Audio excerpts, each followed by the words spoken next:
আরে বাহ, ফ্রিজে দিয়ে কেক রাখা আছে। যাই মাকে দেই, মা কেক কেটে দেবে, আমি মজা করে খাবো। এই নাও বাবা, মজা করে খাও। আমিও যাই, রাজুর বাবাকে এবং রাজুর দাদুকে দিয়ে আসি, তারা মজা করে কেকটা খাবে।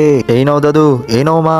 যাই এবার রাজুর বাবাকে দিয়ে আসি, অনেক ক্ষুধা লেগেছে, কি যে খাই। এই নাও রাজুর বাবা, কেক খাও। আচ্ছা দাও, আমারও ক্ষুধা লেগেছে, এবারে কেকটা আমি খাই। ওই দেখা যায় পিঙ্কি, পিঙ্কি কি করছে?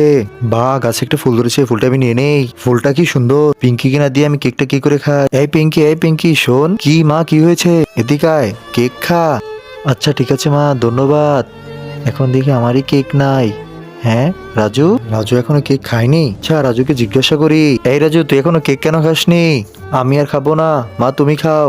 আচ্ছা ঠিক আছে, আমি খেয়ে নিচ্ছি। আচ্ছা কেকটা আমি খেয়ে নেই। ইয়ামি, কেকটা অনেক মজার। আমি দেখেছি মা, তুমি সবাইকে কেক খেয়েছো, কিন্তু তুমি নিজেই খাওনি, তাই আমি একটা না খেয়ে তোমার জন্য রেখে দিয়েছি। বন্ধুরা, তোমরা মাকে ভালোবাসো, ভিডিওতে লাইক করো।